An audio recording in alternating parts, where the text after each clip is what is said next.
It started with a slam. Not a loud one, not angry. Just a quiet, deliberate slam of a kitchen drawer that told me something had already been decided long before I walked into the room. My son, Michael, didn't look up from his phone. His wife, Tracy, stood by the counter, sipping her coffee like it was any other morning. But her smile, that tight little thing she did when she was pretending to be polite, gave her away. "Mom," Michael said finally, setting the phone down. "We've been talking." I nodded, stirring my oatmeal even though I'd lost my appetite. "Oh." He glanced at Tracy. She gave a little nod, like she was signaling him to go ahead. "It's about the house," he said. "We think it's time you, maybe, moved somewhere smaller." The spoon clinked against the bowl. "Moved out?" I asked quietly. Tracy set her mug down, her bracelets jingling. "Don't take it the wrong way, Mary. It's just, this house is too big for you now. All those rooms, the maintenance, the bills, it's too much." I looked around the kitchen, my kitchen, the one where I'd cooked Michael's first birthday cake, where his father and I used to dance barefoot on Sunday mornings while pancakes burned on the stove. Too much. That's what she called it. I looked back at my son. "Is that what you think?" He sighed. "Mom, you're 78. You shouldn't be living alone in a house this size. We can help you find a condo. Something nice. Safer." Tracy found a few listings. She smiled again, sliding her phone toward me with photos of modern white apartments that all looked like hospital lobbies. "I'm not interested," I said. Tracy tilted her head. "Mary, don't make this harder than it needs to be. We just want what's best for you." What's best for me? Those words always sound kind until you realize they're just a disguise for control. That night, I sat alone in the living room, the soft ticking of the grandfather clock filling the silence. The fire had burned down to embers. The house didn't feel too big. It felt right. Lived in. Every creak in the floorboard carried a memory. But I could feel the distance between me and Michael growing, not in miles, but in something heavier. He used to stop by after work, back when Tracy was still just his girlfriend. He'd help me fix a leaky faucet or sit on the porch and talk about his job. He'd laugh easily back then. Now every word felt weighed down, measured, approved by someone else before it reached me. And when I caught Tracy glancing at the property tax bills left on my counter the week before, I realized something. This wasn't about my well-being. This was about my house. 2 days later, Michael came by again. He didn't sit down.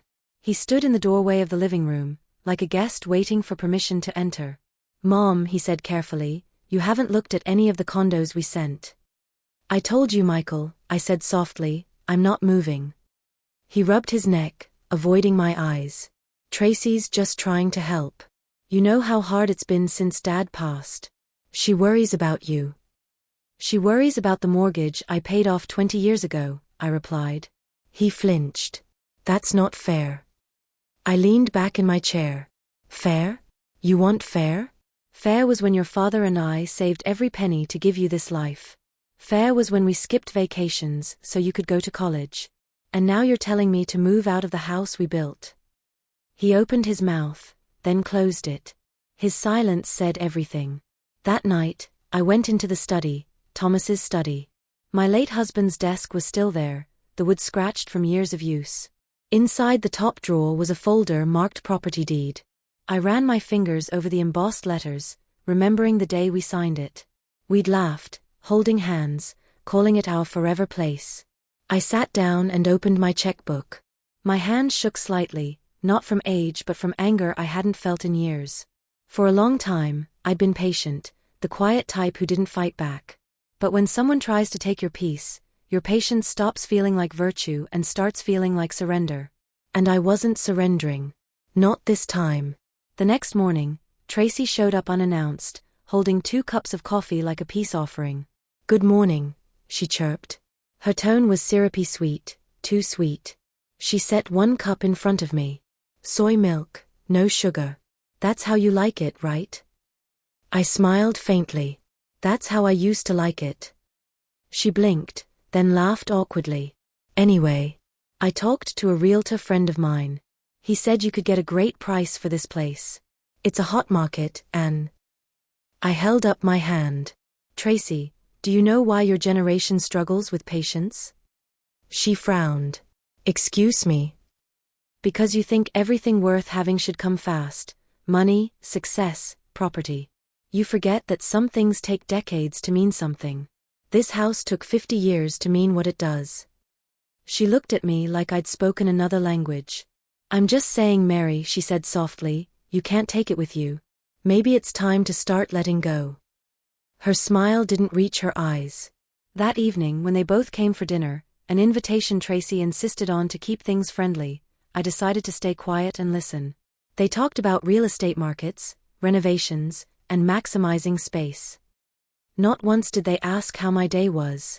When I brought dessert, Tracy leaned over to Michael and whispered, if we get the house listed by spring, we'll have enough for the lake property by June. She thought I didn't hear her. But I did. And in that moment, I felt something shift inside me, not anger, not sadness. Clarity. They weren't planning for my future. They were planning for theirs. That night, after they left, I sat in my late husband's armchair by the window. The moonlight washed over the framed photos, Michael at 6, missing a tooth. Michael at his graduation. Michael at his wedding. I thought of Thomas, how proud he'd been of the house, how he'd sworn it would always stay in the family. Well, maybe it would. Just not in the way they expected. The next morning, I woke before dawn and made myself a cup of tea. The air was crisp, the kind that makes the floorboards creak and the windows whisper. I dialed a number I hadn't used in years, John Reynolds, realtor. He'd helped Thomas and me buy the place back in '78. Mary Whitman, he said, his voice warm. It's been forever. It has, I said. John, I think it's time I sell the house. He paused. You sure about that? This place means a lot to you. Oh, I'm sure, I said with a small smile. But I want to handle it quietly. No signs, no public listings. Just a private sale. To someone who'll appreciate it. He hesitated, then chuckled. I might know just the person. I'll draw up the papers. That afternoon, I baked a pie, apple cinnamon, the way Michael liked when he was a boy. Tracy called while I was rolling the crust. Hi Mary, she said cheerfully. Just wanted to let you know Michael and I are going house hunting this weekend. We might need to bring a few boxes by, to store some things before we close on our place. I wiped my hands on a towel. Oh, that's fine, dear, I said sweetly. There'll be plenty of room. Because by the time they brought those boxes over, the house wouldn't belong to me anymore. That night, as I locked the front door, I whispered to the walls, thank you. For the memories. For the patience. For teaching me that sometimes, love means walking away before it's taken from you. Before I continue, let me ask you something. If your own child told you to move out of the home you built with your life, would you go quietly, or would you remind them who really owns the keys? Tell me in the comments. When you've lived long enough, you learn to smile while your heart burns. That's what I did for the next 2 weeks. I cooked Sunday dinner like nothing had changed. I watered the plants. I even laughed when Tracy brought over her interior designer friend to get ideas for staging. They thought they were planning my move. But really, they were helping me plan theirs. The Monday after that dinner, John Reynolds came by. He still had the same salt and pepper mustache he'd worn when he sold us this house in '78, though it had lost some of its swagger. Mary, he said, stepping into the foyer, this place still smells like apple pie and furniture polish. You haven't aged a day. I chuckled. Flattery at my age is just good manners. He grinned. All right, let's get down to business. You said private sale only. Yes, I said firmly. Quiet and quick. I don't want any signs, no online listings. I want someone who values homes, not just houses. He nodded thoughtfully. I know just the buyer. Young couple, no kids, quiet, newly married. He's a craftsman, she's a schoolteacher. They want a place that feels alive, not new. Sounds perfect, I said. We toured the house together, his footsteps echoing on the hardwood floors Thomas laid by hand. He ran a finger along the mantel, whistling softly. You've kept it in incredible shape. I kept everything, I said. Even the promises. By Wednesday the offer came in, full asking price. John slid the papers across the table in my kitchen. They'll need a couple of weeks to finalize paperwork, but this'll close fast. You sure you're ready for this, Mary? I looked around, the worn rug by the fireplace, the floral curtains Tracy said were too old-fashioned, the faint dent in the wall from when Michael had thrown his baseball indoors at 10. Yes, I said quietly. I'm ready. The next Sunday, I hosted dinner again. Michael arrived late, looking exhausted. Tracy breezed in behind him, already talking before she'd taken off her coat. Mary, I found the perfect realtor for you. He says if we act fast, we can sell the house before the market dips. I set down the casserole dish. That's thoughtful, dear. But I've already spoken to someone. Her smile froze. You what? I met with John Reynolds earlier this week. You know, the one who helped us buy the house. Michael blinked. Wait, you actually called him? I nodded. I told you, I'd think about it. And I did. Tracy's eyes lit up with greed. That's wonderful. Did you get an estimate? Oh yes, I said, folding my napkin neatly. And an offer too. Michael sat up straighter. Already? That's fast. Things move quickly when you know what you want. Tracy clapped her hands together. This is amazing. So we can start packing, right? I smiled. Oh, I've already started. They didn't notice the way I looked at the empty spaces on the bookshelf, the photo albums, the papers, all safely locked away at my friend Ellen's house 2 blocks down. The following week, Tracy came over with measuring tape and a notepad. I'm just helping plan the move, she said sweetly. You'll thank me later. I nodded and watched her measure the windows, make notes about furniture, and quietly whisper to herself about what she'd change first once she owned the place. She didn't even try to hide it anymore. When she left, she kissed me on the cheek, like it wasn't the cheek of the woman whose home she was stealing. 2 days later, I went downtown to sign the final papers. John met me at the notary's office, crisp and efficient.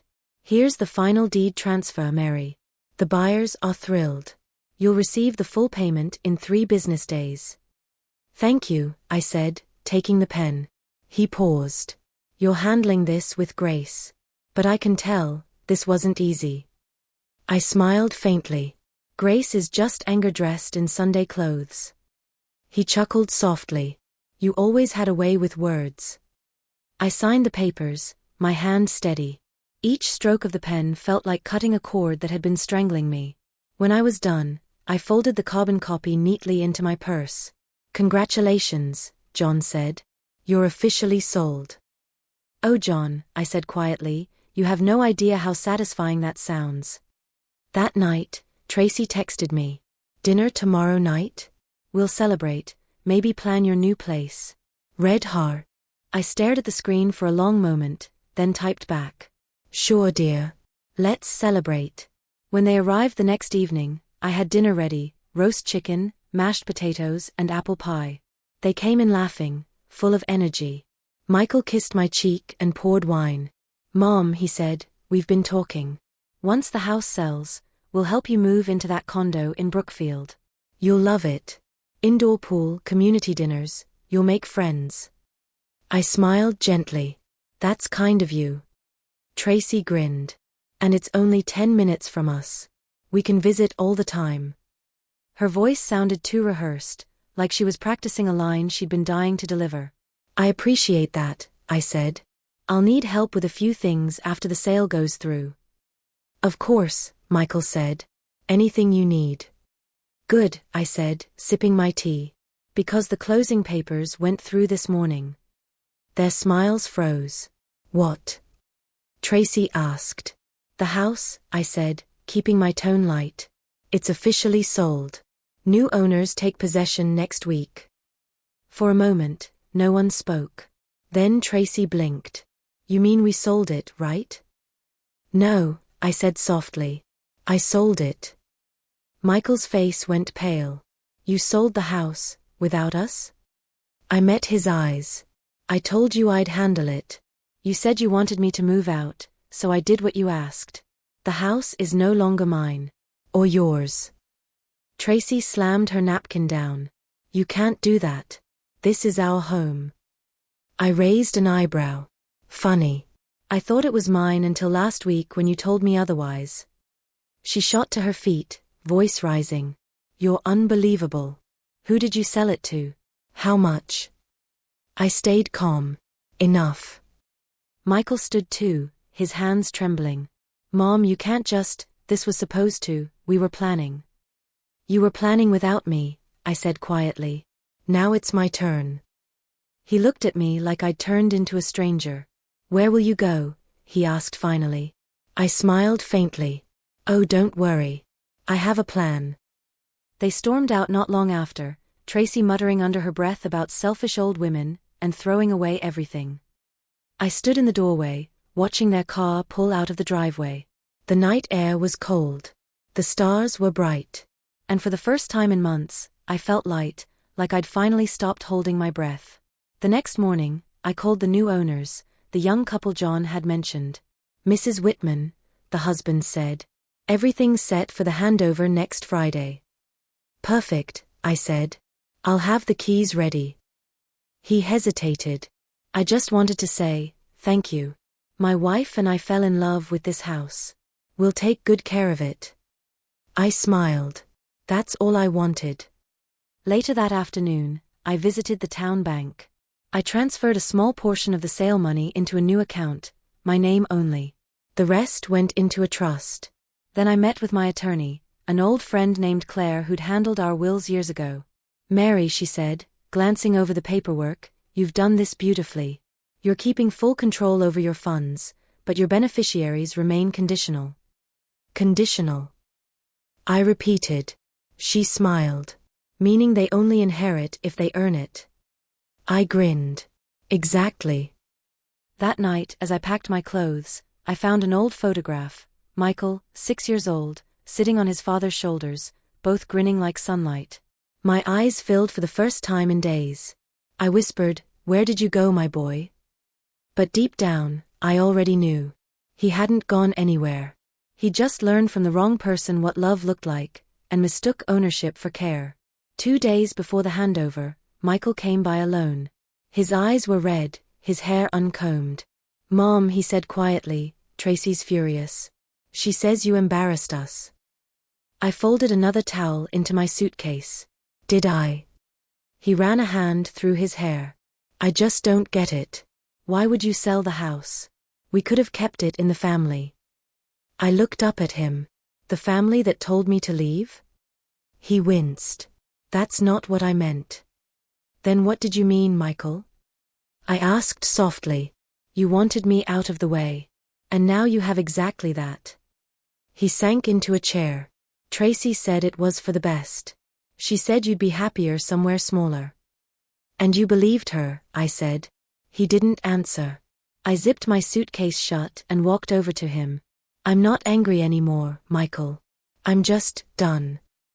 He looked up, confused. Done. Yes. With being treated like a guest in my own home.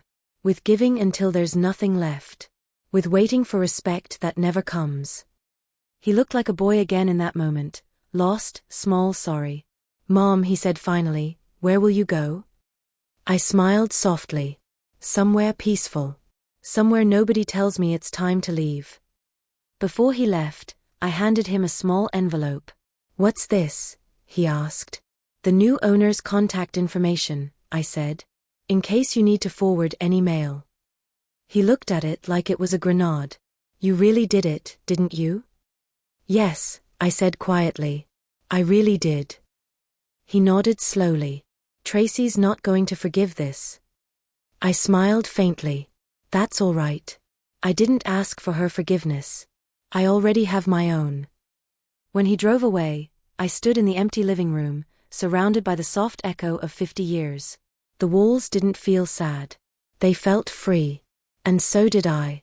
Before I continue, let me ask you something. If the people you love tried to take what's yours, would you fight for it, or would you let them have it and walk away on your own terms? Tell me in the comments. The first call came just after sunrise. I was halfway through my morning coffee when the phone began to buzz across the counter. It was Michael. I didn't answer. Then came the second call. Then the third. And by the fourth, I knew ignoring him would only make him drive over. So I picked up. "Mom," he said, his voice tight. "You didn't tell me the buyers were moving in today." I set down my cup, calm as still water. "That's right. It's their home now." He exhaled hard through the phone. "Tracy's losing it. She came over this morning with some boxes, and what?" He hesitated. "And the door wouldn't open. The locks were changed." "Of course they were," I said quietly. "It's not our house anymore." There was a long silence. "Mom," he said finally, "what have you done?" "Exactly what you told me to do," I said softly. "You said it was time I moved out." "So I did." 2 hours later, I saw their car pull up to my friend Ellen's house, where I was staying temporarily. Ellen had been my neighbor for 30 years, the kind of woman who always smelled like lavender and never forgot a secret. She met me at the door and whispered, "They're here." I smiled faintly. "Let them in." Michael walked in first, eyes wild with disbelief. Tracy followed, her designer sunglasses perched on her head like a crown. "Mary," she said sharply, "you've made a huge mistake." I sat at Ellen's kitchen table, calm and collected. "Have I?" She slammed her purse on the counter. "You sold that house out from under us." "We had plans." "You had my house in your plans," I interrupted. "That was your first mistake." Michael stepped forward, his tone softer. "Mom, can we please talk about this?" "You didn't even tell us."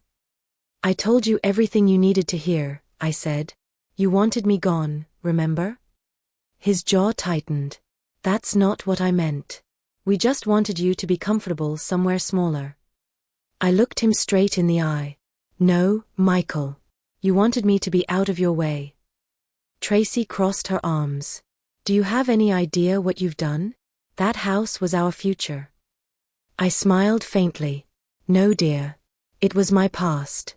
And I decided to end it properly." She scoffed. "Oh, don't act noble. You just wanted to punish us." "Punish you?" I said, leaning forward. "No, Tracy.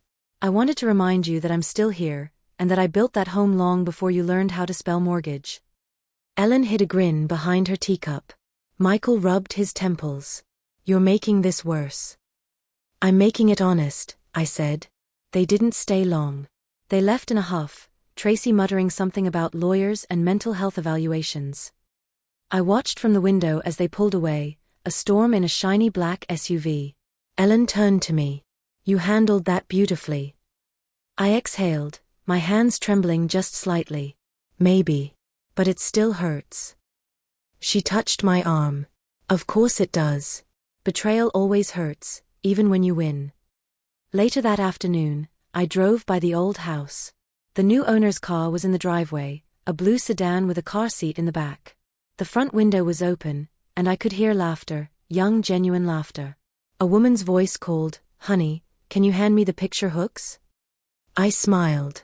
They weren't ghosts trying to possess the house. They were giving it life again.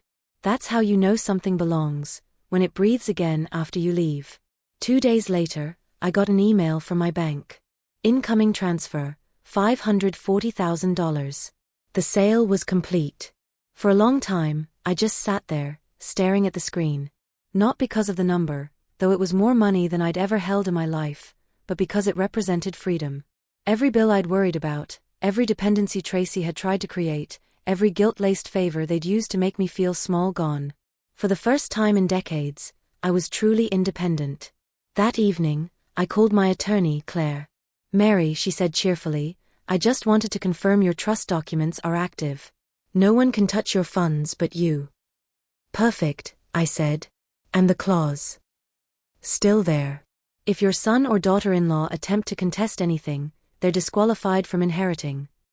I chuckled softly. "Good. I've learned the hard way that love without boundaries turns into greed." Claire smiled on the line. "You're a wise woman, Mary." "Not wise," I said. "Just finally awake."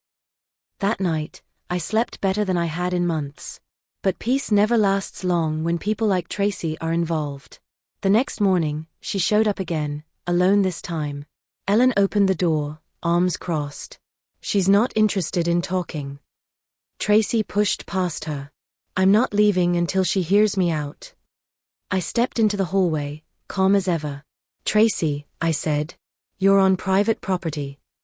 Her expression was cold. Don't play games, Mary.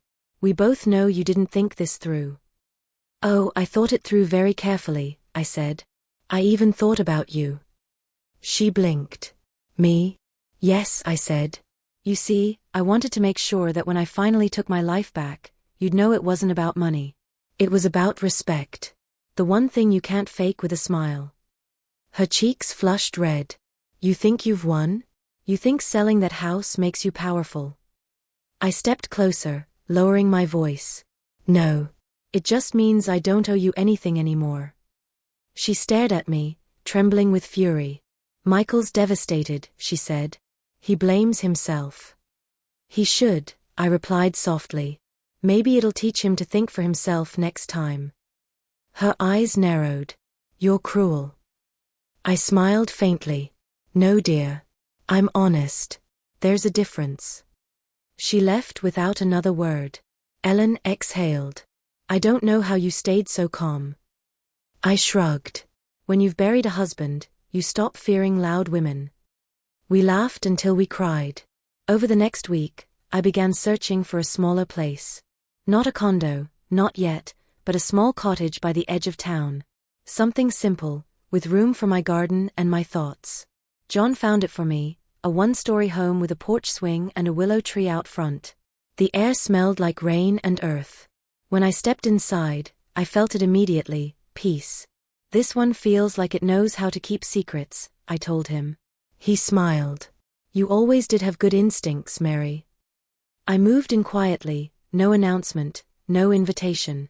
Ellen helped me unpack boxes, humming as she worked. You know, she said, most people would have spent that money on revenge. Fancy lawyers, public humiliation, all that. I smiled. I don't need them humiliated.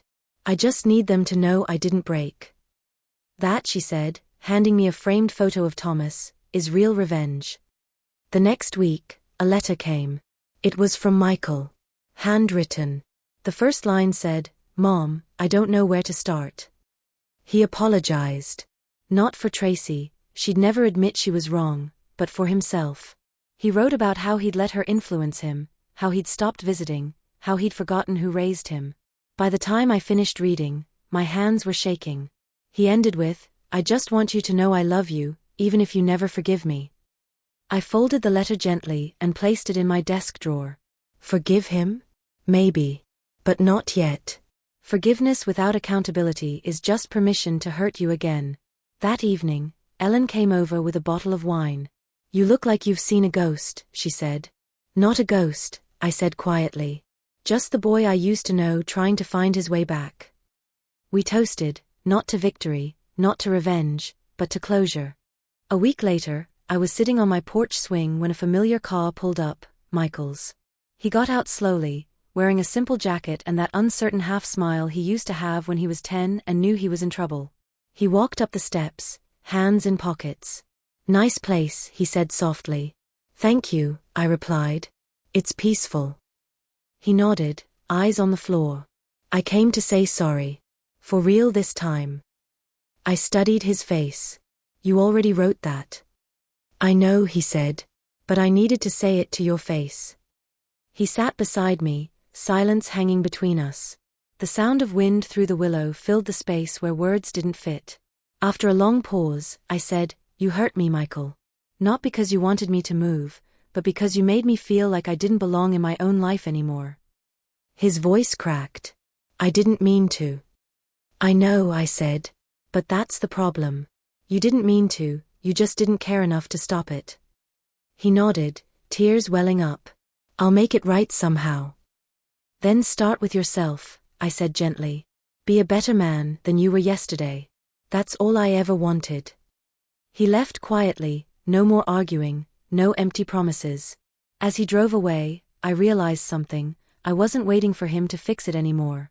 I'd already healed by doing the one thing they never expected, standing up for myself without raising my voice. That night, I sat by the window, the breeze carrying the scent of rain through the curtains. I whispered to the house, "Welcome home." For the first time, it didn't echo back. Because this time, it really was mine, not a symbol, not a battle, just a choice. Before I continue, let me ask you something. If you had to choose between revenge and peace, which one would you pick, knowing peace costs you your pride? Tell me in the comments. It's strange how silence can be louder than words. For weeks after Michael's visit, I heard nothing from either of them. No calls. No texts. No surprise visits. And that silence, heavy and deliberate, told me more than any argument ever could. They were nursing their wounds. And I was learning to live without the ache of trying to fix them. But life has a way of circling back, especially when you least expect it. One afternoon, as I sat on the porch swing with a book in my lap, a white SUV pulled into the driveway. I didn't have to squint to know who it was. Tracy stepped out first, sunglasses on, her perfect hair unmoved by the wind. Michael followed behind her, slower, almost hesitant. I set my book aside and waited. "Mary," Tracy said as she climbed the porch steps. "We need to talk."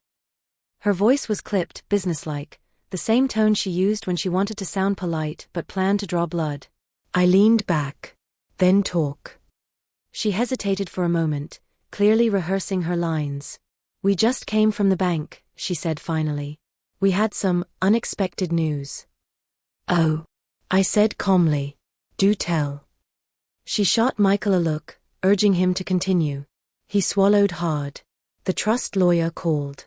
Apparently, you made some changes to your will. Something about conditions." I smiled faintly. "Ah. You found out about that, did you?" Tracy crossed her arms.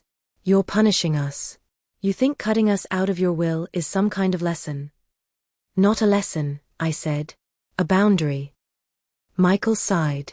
"Mom, you can't keep holding this over our heads." I met his eyes. "Can't I? You both taught me how." Tracy stepped closer, her tone sharp. "You're being unreasonable. We apologized." "No," I said softly. "He apologized. You just got quieter." Her jaw tightened. "You don't understand," she said. "Michael and I have been under a lot of stress. We thought selling the house would." "Would what?" I interrupted. "Make you feel successful? Give you control?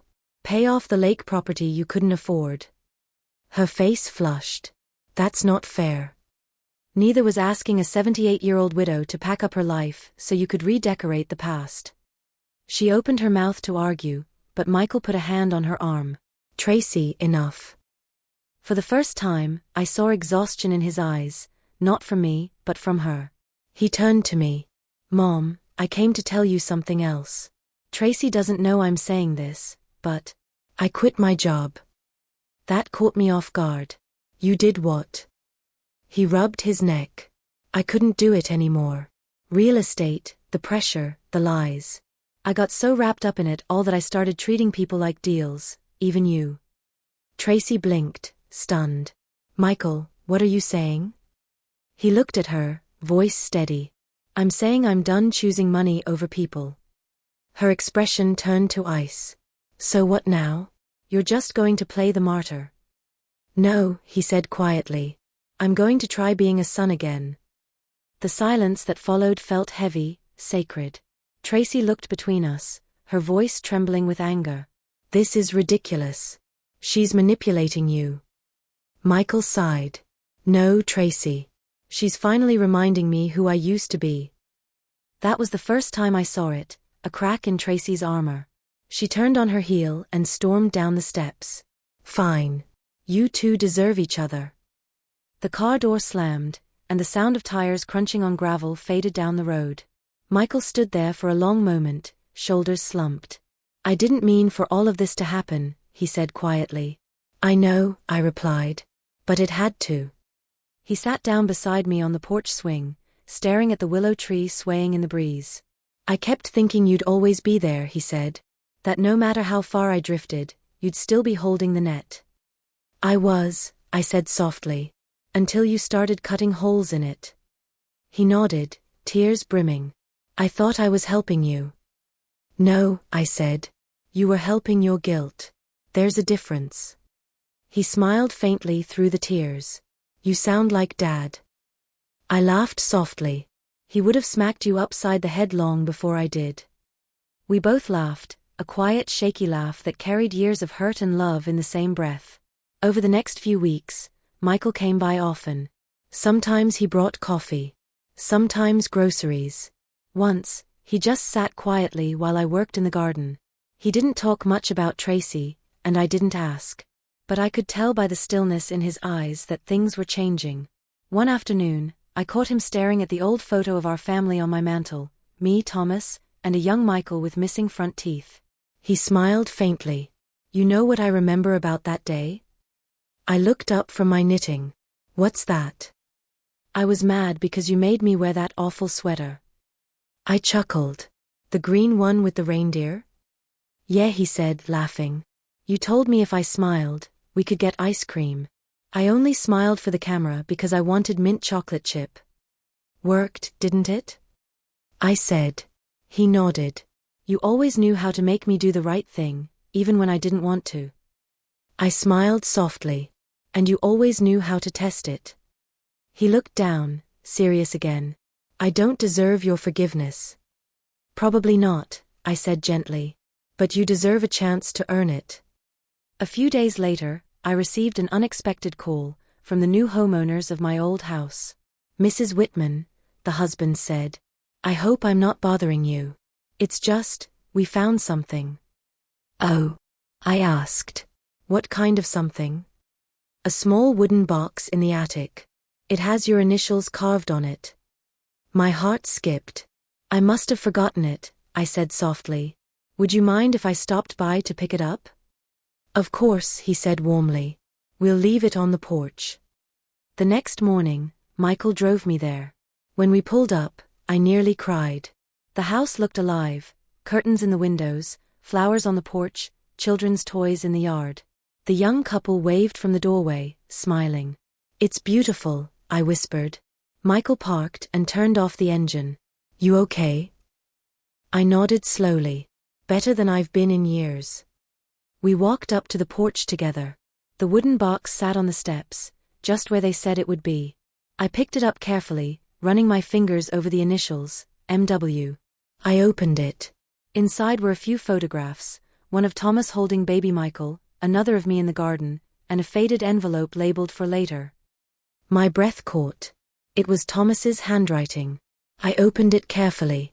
Inside was a letter, yellowed with age. Mary. If you're reading this, I'm not there to remind you of something important. This house is just wood and nails. What matters are the people who make it home. If it ever stops feeling like love inside those walls, promise me you'll leave. Promise me you'll choose peace over pride. Thomas. Tears blurred my vision. I handed the letter to Michael. He always knew, I whispered. Michael read it, his hands shaking. He was right.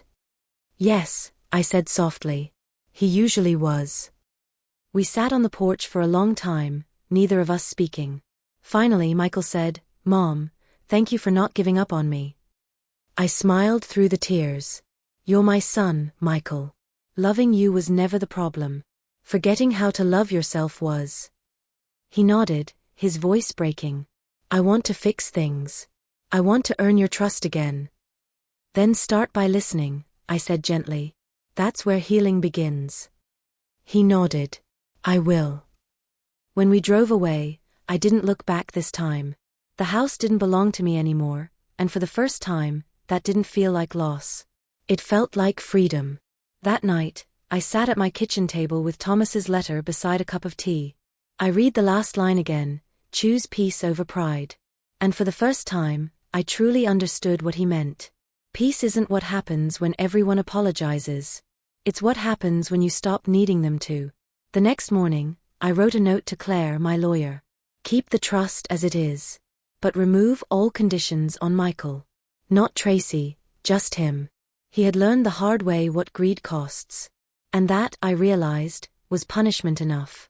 When I sealed the envelope, I felt something lift, a weight that had been sitting quietly on my chest for years. Maybe forgiveness wasn't about forgetting what happened. Maybe it was about finally remembering who you were before it did. Before I continue, let me ask you something. If the person who betrayed you finally showed true remorse, would you open the door again, or keep it locked for good? Tell me in the comments. Time softens most things, anger, disappointment, even betrayal. But it doesn't erase them. It teaches you how to live with them, like faint scars that no longer hurt when touched. That's how it felt in the months after I found Thomas's letter. The anger had burned itself out. All that remained was a quiet clarity, the kind that comes when you stop needing justice to look like punishment. Spring came early that year. The willow tree outside my cottage sprouted new leaves, and the air smelled like wet earth and possibility. Michael came by every Sunday. He'd bring groceries or help fix something small, a leaky faucet, a squeaky hinge, and then we'd sit on the porch swing with 2 mugs of coffee, talking about ordinary things. Sometimes we didn't talk at all. Sometimes silence said enough. Tracy, on the other hand, never came again. I didn't ask and Michael didn't volunteer details, but I could tell she was gone, either physically or emotionally. Probably both. He looked lighter now. Less like a man living in someone else's shadow, more like the boy who used to run barefoot across the yard chasing fireflies. And I think deep down, that's what Thomas's letter had meant. The moment a house stops feeling like love, you leave. Even if the leaving isn't about walls. One Sunday afternoon, Michael arrived holding a small brown envelope. He looked nervous. I wanted to show you something. I took it and opened it carefully. Inside were photos, a small plot of land near the lake, covered in grass and wildflowers. I bought it, he said. With my savings. I'm going to build something simple there. Maybe a cabin. I smiled. A home. He nodded. Yes. One I'll never let greed ruin again. I looked at him for a long moment, pride swelling in my chest. Your father would be proud of you. He smiled faintly. So would you. I laughed softly. I already am. Later that week, I went to visit the foundation downtown, the one that had once received donations from Thomas's estate. I hadn't been there in years. The new director, a young woman named Caroline, greeted me at the door. Mrs. Whitman. It's such an honor to meet you. Your husband's contributions helped start our scholarship fund. I smiled warmly. He believed in giving people a chance to start over. I suppose that's something we all need now and then. She offered me a tour, showing me walls lined with photos of students who'd graduated thanks to the fund. One photo stopped me cold. A young man holding a carpentry certificate, the caption beneath read Michael Whitman, volunteer mentor. I stared at it, blinking back tears. He helps out every Saturday, Caroline said. The kids adore him. I nodded slowly, whispering, he's found his way back. That evening, I sat by my window, the late sunlight pouring over the old wooden table where Thomas's letter still rested. For years, I thought revenge was strength, that taking control meant taking something back. But sitting there, surrounded by peace I hadn't felt in decades, I realized the truth. Control isn't about what you hold. It's about what you let go of. A week later, I decided to do something I hadn't done in years, invite Michael to dinner. Not as a son trying to make amends, but simply as family. When he arrived, he carried flowers, not expensive ones, but simple daisies wrapped in brown paper. For the table, he said sheepishly. I smiled. Your father used to bring me the same kind. We sat together, eating roast chicken and apple pie, laughing about the old neighborhood, the times the roof leaked, and the way Thomas used to sneak cookies before dinner. At one point, Michael grew quiet. He said, you know, I think about that day a lot, when I told you it was time to move out. I still don't know what was wrong with me. I looked at him kindly. You were afraid, Michael. Afraid of losing comfort. Afraid of responsibility. Greed is just fear wearing nice clothes. He sighed. I don't deserve your patience. You didn't then, I said softly. But you do now. After dinner, he helped me clean up. When he left, he hugged me, really hugged me, for the first time in years. Love you, Mom, he said. I know, I replied. Now go live like you mean it.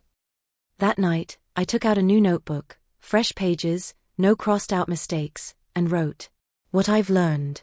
Betrayal teaches you who people are. Forgiveness teaches you who you are. And when you finally choose peace, you stop needing to win. Because peace is the victory itself. I closed the book and set it on the mantel beside Thomas's letter. Side by side, a promise kept and a promise learned. Weeks later, Michael stopped by again, this time not alone. He brought a young woman, quiet, kind-eyed, nervous. "This is Emily," he said softly. "She's been helping with the volunteer program." I shook her hand, smiling. "Nice to meet you, Emily. You must be brave to handle this one." She laughed. "He's not as scary as he thinks." We all sat outside under the willow tree, drinking lemonade. Emily talked about her students, Michael about his work. I just listened, not as a mother guarding her heart, but as someone grateful for second chances. Because sometimes, life doesn't give you what you wanted. It gives you what you needed to grow. That night, after they left, I lit a single candle in the window. Thomas used to do that whenever Michael was out late, said it was a signal that home was still waiting. I smiled as the flame flickered against the glass. Home wasn't an address anymore. It was a feeling. And I finally had it back. Months later, I sat on my porch swing, a blanket across my lap, watching the lake shimmer in the morning light. Ellen came by, carrying a newspaper and 2 coffees. She handed it to me, grinning. "Look who made the front page." The headline read, "Local man turns mother's legacy into hope for others." Below it was a photo of Michael at the foundation, standing beside a row of smiling students. I traced the picture with my finger, whispering, "You did it, son." Ellen smiled. "Looks like you raised him twice, once as a boy, once as a man." "Maybe," I said softly. "But this time, he raised himself too." Later that evening, I wrote one last entry in my notebook. Love doesn't disappear when it's tested. It changes shape, from control to compassion, from expectation to understanding. And sometimes, the greatest revenge is watching the ones who hurt you become better because you walked away with grace. The next morning, I woke early, stepped out onto the porch, and watched the sunrise break across the horizon. The air was cool, carrying the faint scent of rain. Somewhere nearby, church bells rang faintly through the hills. I whispered, "Thank you, Thomas," and closed my eyes. The wind rustled the leaves like applause. Before I end, let me ask you something. If life gave you the chance to choose between revenge that burns or peace that lasts, which one would you take? Tell me in the comments.